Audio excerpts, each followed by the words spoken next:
Let's get to our top story. INS Vikrant, India's first home-built aircraft carrier, will be formally commissioned today after completing almost a year of sea trials.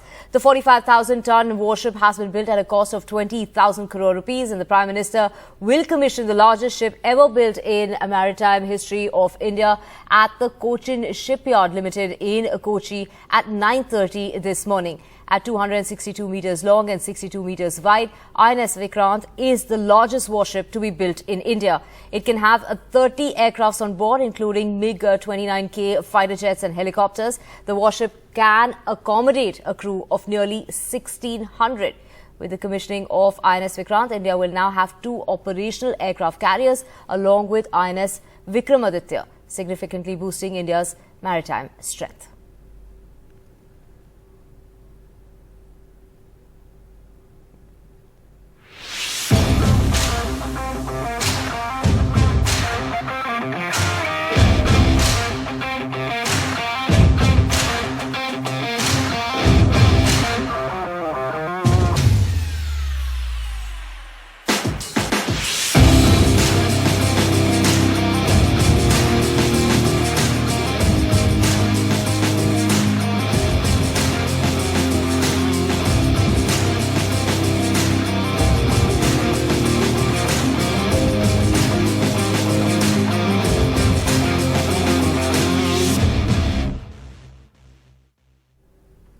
Now, the Lingayat seer, that is Shiva Muthi Sharanaru, has been arrested. This after 6 days, a case was filed with allegations of rape of minors that had surfaced against him. He's a powerful Lingayat leader. He was booked under the POCSO Act for allegedly sexually, this is rape charges that were claimed by those 2 minor girls. He is a religious leader of Karnataka's politically powerful Lingayat community and was arrested yesterday after massive pressure from the civil society. 2 minor girls have accused him of rape and a case was filed 6 days ago. The arrest took place at about 10:15 p.m. last night after day-long protests by the civil society and various organizations across Karnataka's Chitradurga as well as Mysuru districts. He was then presented before the magistrate court, which has now sent him to a 14-day judicial custody.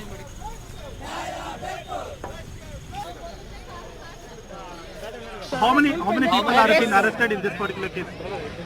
Today we have arrested Murugamata Seer in his POCSO case, and no except Muruga Shri we have no arrested nobody, and one second accused is being questioned. She is in our custody.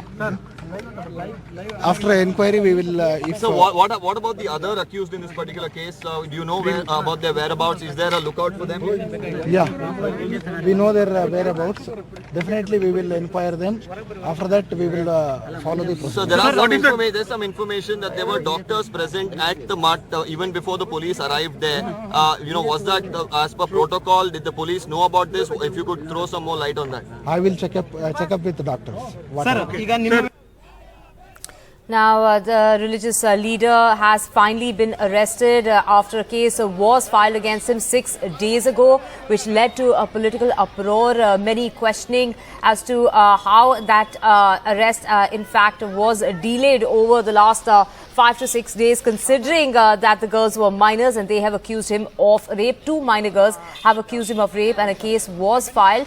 The arrest took place at about 10:15 p.m. last night, and this is after protests that have taken place in various parts across Karnataka's Chitradurga as well as Mysuru districts. To get you a ground report, we have my colleague Shrija joining us. Shrija, finally the religious leader has been arrested, and it took 6 days for that arrest. Now he's been sent to a judicial custody for about 14 days.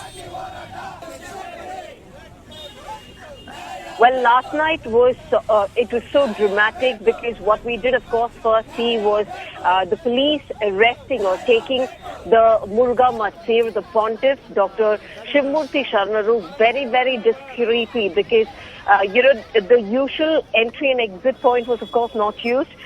Through the back door, they exited with the pontiff And then for about an hour or so, his whereabouts were not known. Basically, he was kept at an undisclosed location, after which we understand they moved him, especially the cops, they moved him to the DYSP's office in Chalkere, at least about 30 kilometers from the Chitradurga city, and after which, nearly an hour and a half after, late in the night, he was taken to the medical examination, and also we understand late night, probably around 1:30 to between 2 a.m. he was also produced before the magistrate. So now we understand he has been sent to the judicial custody, 14-day judicial custody. We also see that the police will be seeking his remand. This is basically for questioning of this particular seer. We must also note that he is the accused number one as far as the POXO charges that he is facing is concerned, because the accused number two was already in the custody of the police. The interrogation of the accused number two, Rashmi, who was the warden of the Muruga Mutt, she was being questioned yesterday at least about 4 to 5 hours. After the questioning of Rashmi, we understand the police decided to move ahead and arrest and take him into their custody. But one must also understand that this arrest comes nearly 6 days after much public outrage, and we've seen how, especially, activists and public have been criticized. You just spoke of the two that have, in fact, accused him of rape. They also say that they allege that they were abused for years. Yes, in fact, the 64-year-old seer has been booked under the POXO Act, which is Protection of Children from Sexual Offences, and Section 376 of the IPC. As far as the survivors are concerned, now these are minors.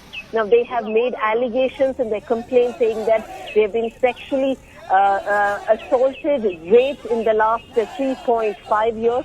This is within the premises of the Mutt, the Muruga Mutt in Chitradurga, and they sought help of some person inside the Mutt, and after which they managed to flee from the Mutt and reach Mysuru.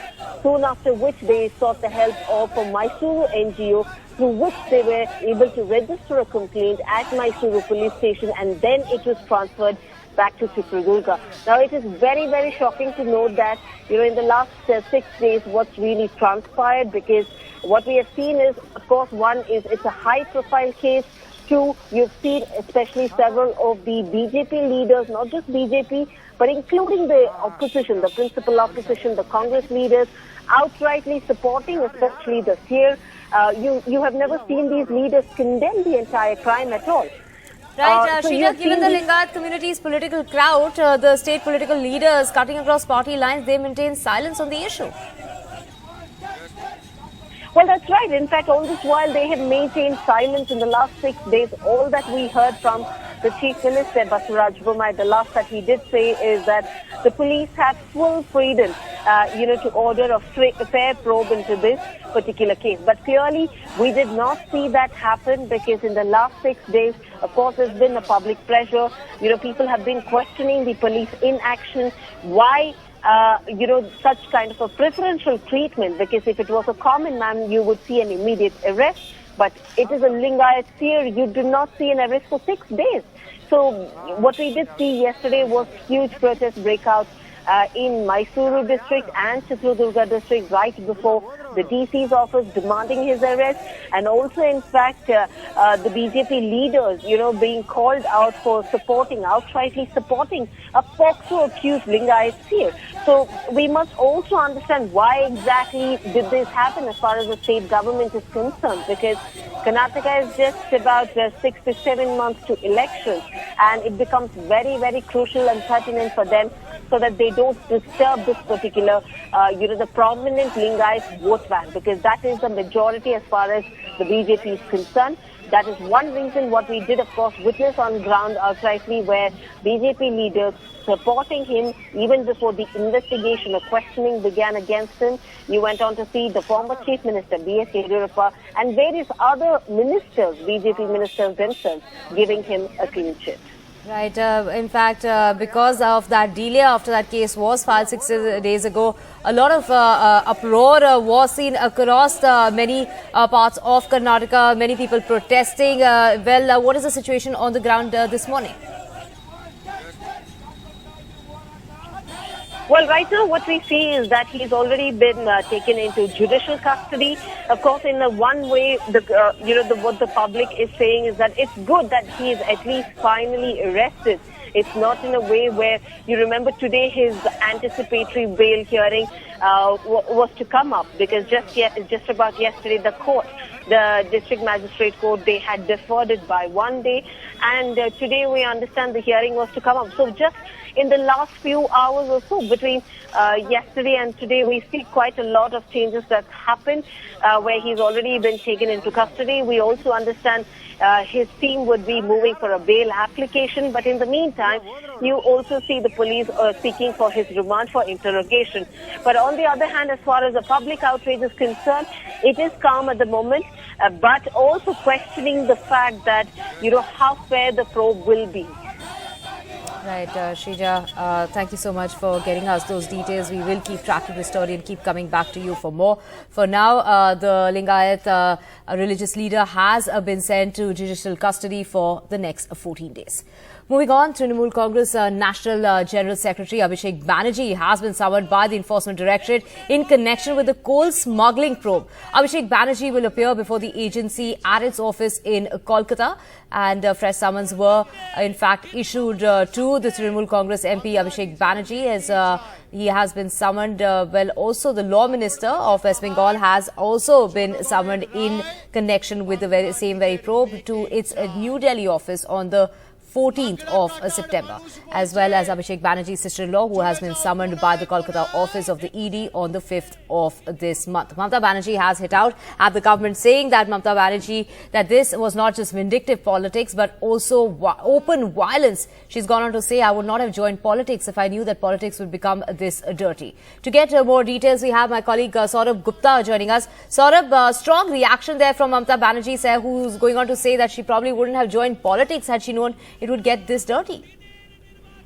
That's right. The Trinamool has been saying that this is vindictive politics, that this is misuse of central agencies by the party ruling dispensation at the center, which is obviously the BJP.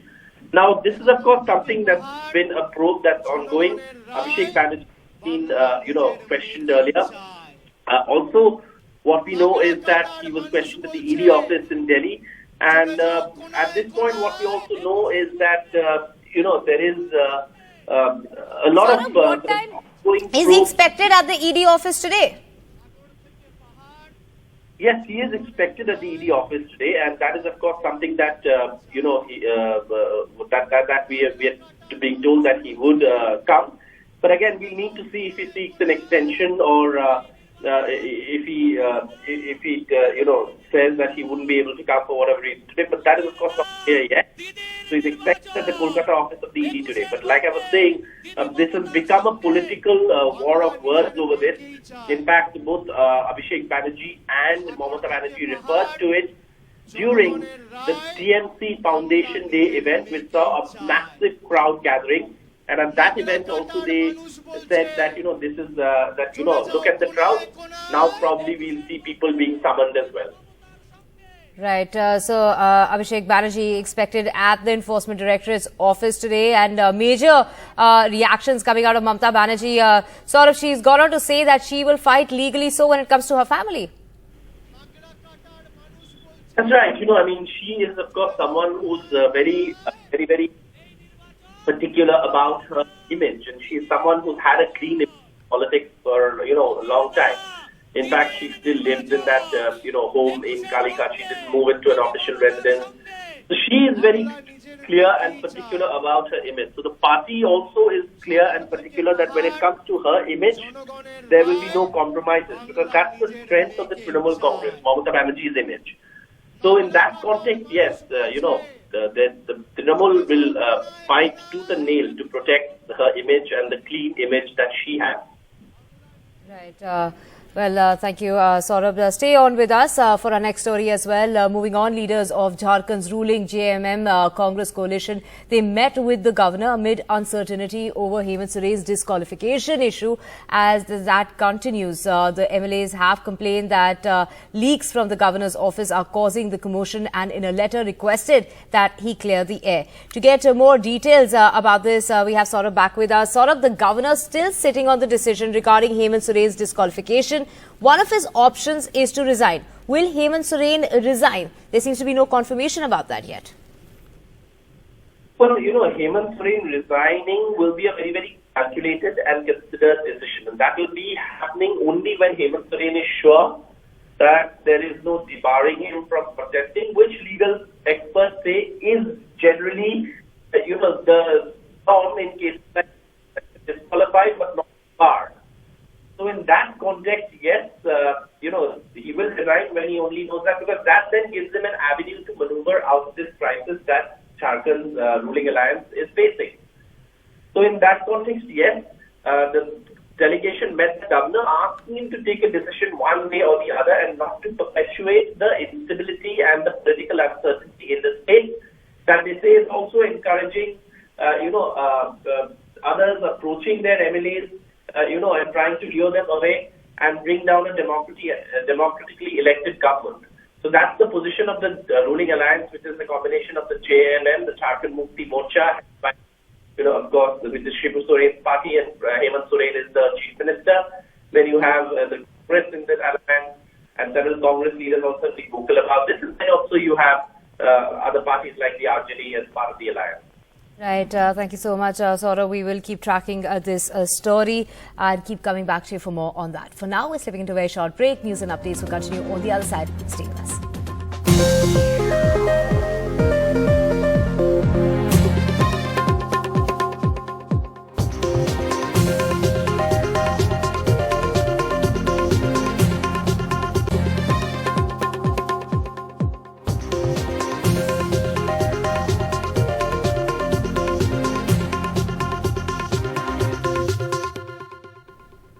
Welcome back. It's nearly been a month of India's golden run at the Commonwealth Games in Birmingham, and Avinash Sable's silver was one of the most impactful medals for India at the Games. But the journey to Birmingham started with his best finish at the Delhi Half Marathon 2 years ago. Sable is back in the city that gave him the confidence to beat the Kenyans in a sport that they have dominated for decades. He will be seen in Delhi for the Half Marathon on the 16th of October.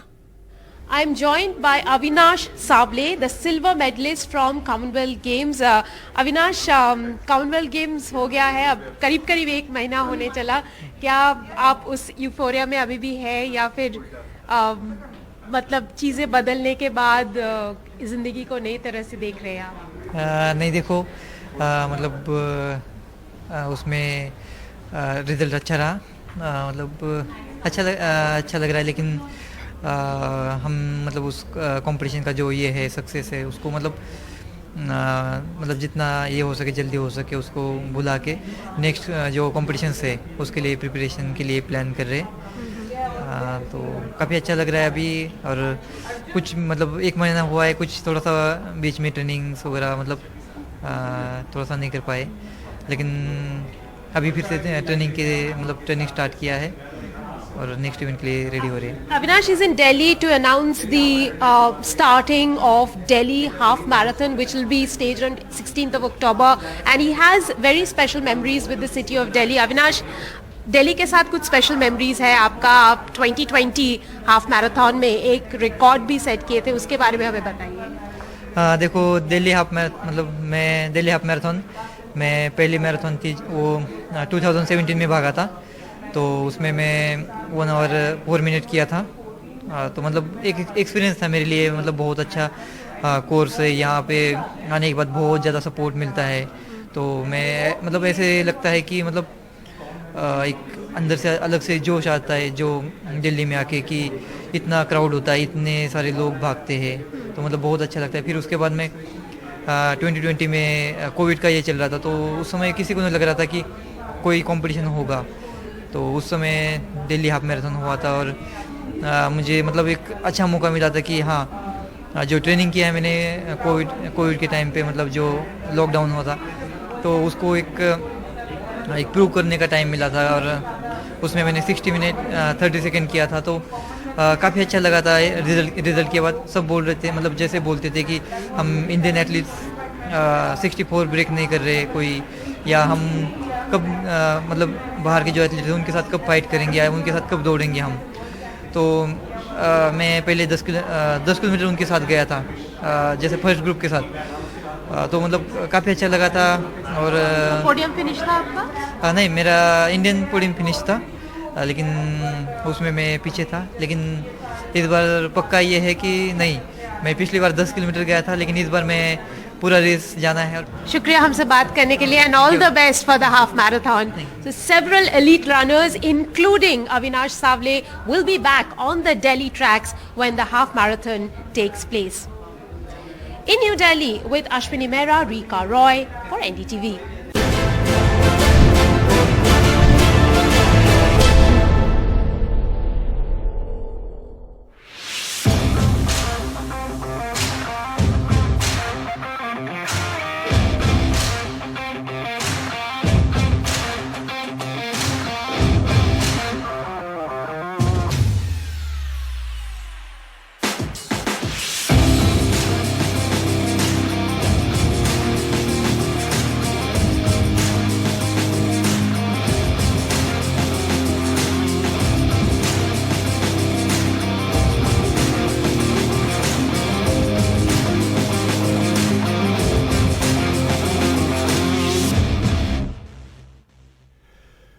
Good morning. A red letter day for the Indian Navy. The focus is on Kochi, and here's why. In less than an hour from now, approximately an hour from now, the Vikrant becomes INS Vikrant once it's formally commissioned, the first made in India aircraft carrier. It's going to be commissioned by the Prime Minister of the country. Narendra Modi is in Kochi. It's going to be absolutely huge. At 43,000 tons, Vikrant is the largest warship to have been built in India, also the most sophisticated by far. Now, she's designed to embark 30 fighter jets and helicopters, including these MiG-29K fighters, which you should be able to see, which were acquired from Russia. Those are the MiG-29Ks that she operates on her deck, along with several helicopters. Now, make no mistake, Vikrant is essentially a floating city. She's got 1,500 officers and sailors on board. 76% of the components on board the ship are Indian. That's a huge win for Atmanirbhar Bharat, and it's a real win. Again, it is made in India, integration done all in our country. The steel is Indian as well, and that's something that's rare and difficult. Once commissioned, she undergoes trials to test those fighter aircraft on her deck, key to becoming operational. Hopefully early next year is when she will be operational. The Navy also gets a new Ensign today, a new ensign today. This is what it's likely to be. Now, this is the existing ensign, the one on the top left of your screen over there. That's what the government wants to replace, since it looks like, and look at the bottom right hand side, since it looks like the St. George's Cross, a Royal Navy legacy, a colonial legacy, which the Navy says that, look, or the government says, needs to be done away with, though that's perhaps symbolic more than anything really significant. The new ensign has an octagon, which represents good fortune and eternity, rebirth and renewal, while the triangle is considered to be the strongest shape. So it symbolizes a powerful and mighty Indian Navy. Once complete, the new naval ensign will join the symbols of the Army and the Air Force that you see on your screen.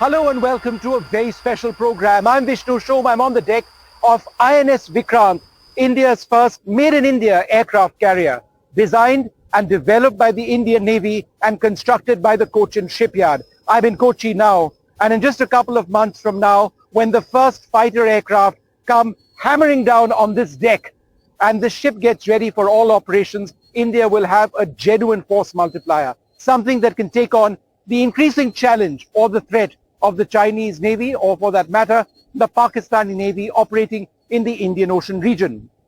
The Navy, for its part, is absolutely clear. One ship of this class, not enough. India needs 3 at the very least. Will the government sanction that? Will India eventually get larger aircraft carriers, given what we see from adversary navies? That's a larger question that's still not been answered. But for today, red letter day for the Indian Navy. INS Vikrant, part of the fleet.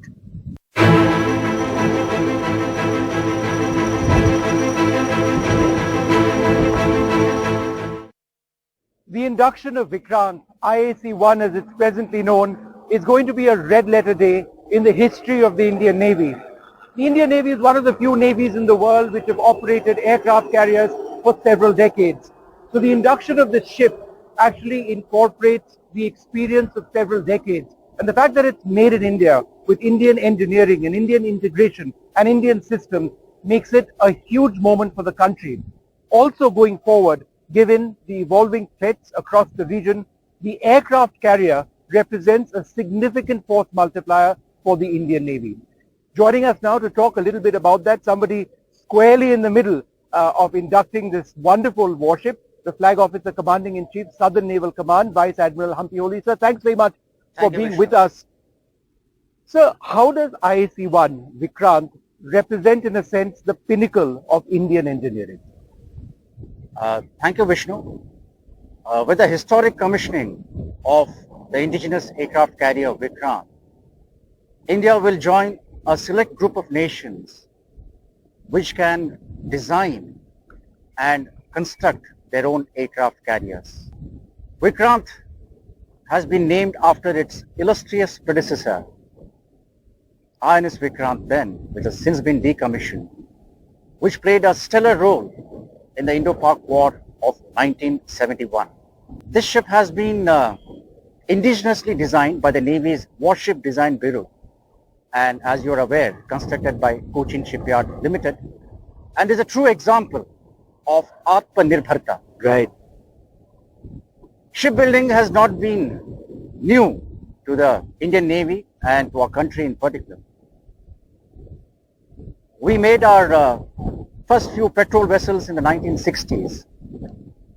Subsequently, we constructed 6 Leander class frigates, that is the Nilgiri class frigates, between the years 1966 to 1981. Thereafter, we commissioned 3 Godavari class ships and 3 Delhi class ships with increasing levels of complexity. Yeah. You would be aware, now that we have designed and constructed state-of-the-art versatile platforms in the Shivalik class, the Kolkata class, and the fairly recently inducted Vishakhapatnam and their follow-ons. As regards Vikrant, the government approval was obtained to construct Vikrant in 2002, and subsequently the contract was awarded to Cochin Shipyard Limited in 2007. Whilst the indigenous design and construction of destroyers and frigates were stepping stones, the indigenous aircraft carrier Vikrant has been a giant leap for the Navy's and the country's Warship Design Bureau and indeed the shipbuilding industry.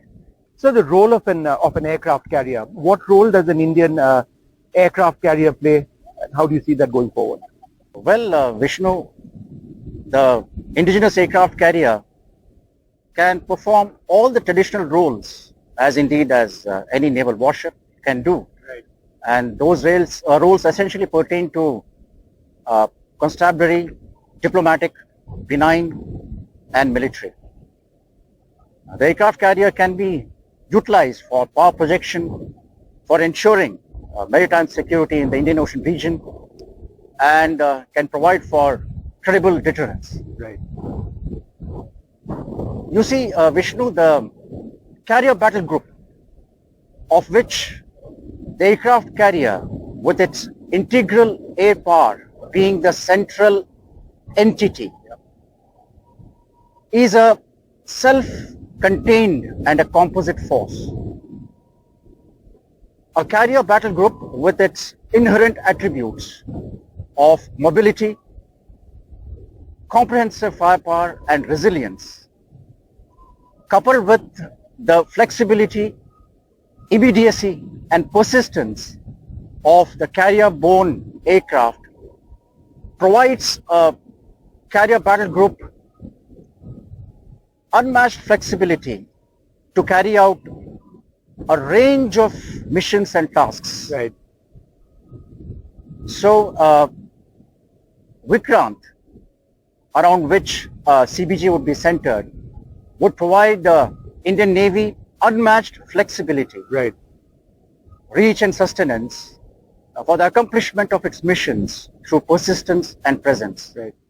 Admiral, how many aircraft carriers does India issue? If I would like to add that it will also provide the much needed impetus for promoting our Honorable Prime Minister's vision of security and growth for all in the region, and would also ensure that it will provide the kind of impetus for India to be the preferred security partner in our immediate maritime neighborhood. Right. And so the number of these ships that India requires ideally, sir, how many would that be? Vishnu, you would be aware that I must really actually salute our predecessors who actually planned the growth of the Navy. And the requirement of 3 aircraft carriers appears in the first plan or the first level structuring of the Indian Navy post-independence. There is no doubt in my mind that we require 3 aircraft carriers, 1 on each seaboard, the west and the east, with the 3rd aircraft, if not available, under maintenance. And it would necessarily be required to protect our maritime interest in the vast expanses of the Indian Ocean region, which span almost about 27 million square nautical miles. Right, right. And so the process of manufacture of this warship has resulted in an industrial ecosystem in India that sustains thousands of jobs. And therefore, there's a certain benefit in making use of what we've already developed going forward. So could you tell us about the industrial ecosystem around this warship and how that is also a part of India's industrial development? Yes, Vishnu, this is very important. You see, Vikrant is the true manifestation of India's quest for Atmanirbhar Bharat and the Make in India initiative. The total cost of the ship is almost about 19,500 crores, of which almost about 76% by way of equipment and services is entirely indigenous. The steel which has been used to make the ship has been indigenously developed for warships, and it's a result of a handshake between the DRDO, the Indian Navy, and the Steel Authority of India. And now this steel is actually being used for warship constructions in India. Right. Around 544 companies of private sector like Bell, BHEL, L&T, Tata, Kirloskar, Keltron have been registered with Cochin Shipyard Limited, who have contributed towards the construction of Vikrant. Right. This apart, close to about 100 MSMEs have been integrated, and orders worth 292 crores have been placed on these MSMEs over the last 10 years. According to a KPMG study, for every employee who is employed by the CSL, the manpower requirement that results in the ancillary industry is 6.4. So for about 2,000 employees who have been employed and been involved in the ship construction of INS Vikrant, it has given rise to employment to almost about 12,000 people in the ancillary industry. So an ecosystem has been built insofar as ship design, ship construction, public-private partnership, amalgamation of the industry, technological know-how, and most importantly, in equipping our human resource with the skill sets in building and constructing a ship of such magnitude, which you would be aware is the largest perhaps warship built by the Indian civilization. Right, right. So it's a true example of Atmanirbhar. And Admiral, I mean, it's not easy by any means to develop a warship as large as this. What were some of the key challenges in the process of design, development and manufacture? Yes, Vishnu, there were challenges, this was our first attempt to build an aircraft carrier, a ship of such magnitude and such complexities. There were lessons learned along the way by way of design and ship construction, but I suppose these adversities have been overcome through sheer grit and determination by each and everyone, by the designers, by the shipbuilders, and so on and so forth. And we have adapted, recalibrated ourselves, and carried out amendments along the various phases of ship construction. Yeah.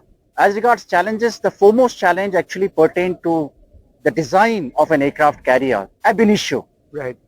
With no previous experience of having designed an aircraft carrier or constructed one. Yeah.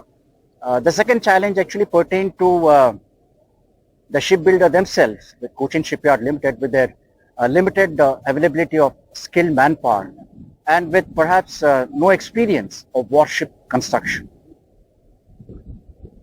The third challenge actually pertained to the availability of steel, which I mentioned, but DRDO rose to the occasion in providing us the DMR quality steel, which is now being used for all warship constructions in India. Yeah.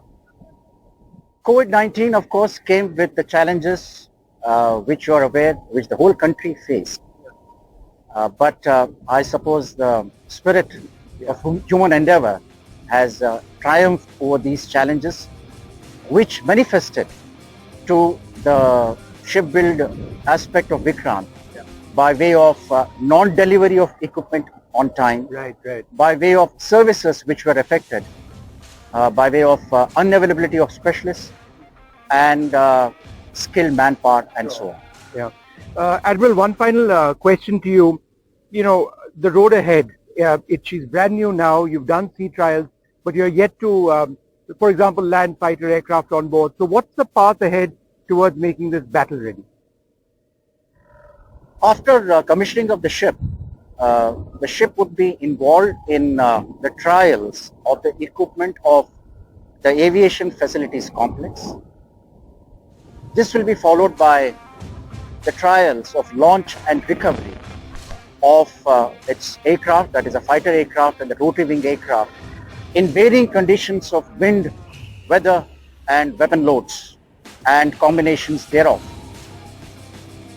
This will finally be succeeded by integration with the fleet. Right. And that's going to take how long approximately?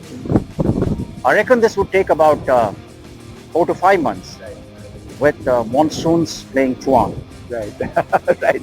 Lovely, sir. Thank you so much. Thank you. Thank you. All right, so that interview on the deck of the Vikrant, and you know, we've got many more interviews which we'll bring you in the next little while. But in case you're just joining us, Vikrant, the first made in India aircraft carrier, gets commissioned into the Indian Navy in a little while from now. 9:30 p.m. is when the Prime Minister arrives at Cochin Shipyard. He'll be addressing people over there and you know, talking about the process and the significance of the induction of the warship. Also, the Navy gets a new ensign today. That is entirely symbolic, but I think in terms of adding capability to the Indian Navy, today is a huge day, because this warship, truly remarkable, many years in the making, but it's done now, and it is genuinely, you know, it showcases Indian engineering at its finest at so many levels. India needs more than just one Vikrant. They need 3 operational aircraft carriers, 2 operational at any one stage. 1 aircraft carrier would be in maintenance. So that's going to cost a lot. So would there be an announcement from the Prime Minister? My colleague Akshay Dongre is in Kochi at this stage. He sent us this report. I defeat those who fight against me. This is the motto of India's first indigenous aircraft carrier, the mammoth INS Vikrant, that will be commissioned today by Prime Minister Narendra Modi. Right now we're in Kochi, and at the ceremony where INS Vikrant will be commissioned. In fact, behind me, behind the stage, is the mammoth ship that has been built indigenously in India, and this is in fact a landmark event in the history of India's capabilities to indigenously build defense equipment. This ship is a massive ship. It can there can be 30 aircrafts that can be placed on this aircraft carrier, including 26 fighter jets and 4 helicopters. The weight of this fully loaded aircraft carrier will be 45,000 tons. It is of a length of 2 football fields. When we talk about the length of the aircraft carrier, it is up to 18 floors. When we talk about the compartments in the aircraft carrier, there are 2,400 compartments, and when we talk about the canteen where the galleys of the aircraft carrier, it can feed up to 1,700 people to 2,000 people every day. As far as the crew is concerned, there will be 1,700 crews at any time on board the aircraft carrier that will be operating this gigantic ship, including 200 officers and 1,500 sailors. So right now behind this stage, you can see some glimpse of the INS Vikrant that in fact will be joining INS Vikramaditya, and now India will have 2 operational aircraft carriers that will in fact be significantly boosting the strength of the Indian Navy in the Indian Ocean region. Now when we talk about threats coming in from China, which also has 2 aircraft carriers, and they are also building a 3rd one, or the threats coming in from Pakistan in the Indian Ocean region, in the Indo-Pacific region, this movement is going to be historic, because with 2 aircraft carriers, our strength is going to be multiplied. In fact, this is the 4th multiplier, and along with the INS Vikrant, there will be frigates, there will be destroyers, there will be submarines, so it will be an entire city on the moon. It has hospitals as well, so certainly it's a big boost for the entire country. With camera person Ashok Malia, Dungre, NDTV. So this is what it's all about. Fighter aircraft like the MiG-29K that you see behind me. This is going to be the primary fighter, the only one at the moment deployed on board Vikrant. The MiG-29K has been in service with the Indian Navy for several years, including on the aircraft carrier Vikramaditya. In fact, several years back, I remember being in Zhukovsky outside Moscow, where the first prototype of the MiG-29K was actually rolled out. The Indian Navy has had a mixed experience with this fighter aircraft. Reliability has been a concern, something which has been asserted in Comptroller and Auditor General reports in the past. And there's also an effort to consider newer, more modern aircraft, for example, the Rafale or the F-18. But for that to actually become a deal process is an altogether different story. For now, as far as Vikrant is concerned, it is the MiG-29K which will remain its primary defensive and offensive fighter aircraft for all operations. I am the head of the air department of the ship, so I look at all the organization on board the ship and the whole entire air department, including the squadron. So the MiG-29K lands on board the ship. The first thing is that the aircraft is very, very specifically designed. So it's not an Air Force aircraft that is just modified and you can put it on deck. It's a very, very specialized aircraft. The ship is moving. There are dynamics involved with that. The precision required is extremely high. Just to give you an example, an error of 1 meter causes a difference of about 15 meters in the landing point, and the error margin available is very, very small. We have to be within a few meters of the landing spot, otherwise we don't get a wire. So these are the things that make it extremely challenging, and especially on board this ship, the MiG-29K is a large aircraft. It has been designed by the Russians. It is quite challenging to land the aircraft on this deck. Night is a completely different ball game. It becomes much more exciting. You don't see anything until you get really in close. Even in close, you don't really see anything. One is looking at a light, the alignment of the aircraft with the ship, and his speed, and the landing just somehow happens. Nobody really understands how it really happens. So it's just an event which happens in between when all these things are going on. So we dominate quite a large area, and it is the same as all carriers around the world. We have different airspace classifications around the ship. There is a certain area wherein no one else is allowed. There is a certain other area that we dominate using our aircraft. There may be other aircraft in that area, for example, even civil airliners. We have a complete elaborate system to be able to classify them and not interfere with civil aircraft operations, whereas also maintain our dominance in the airspace above the sea.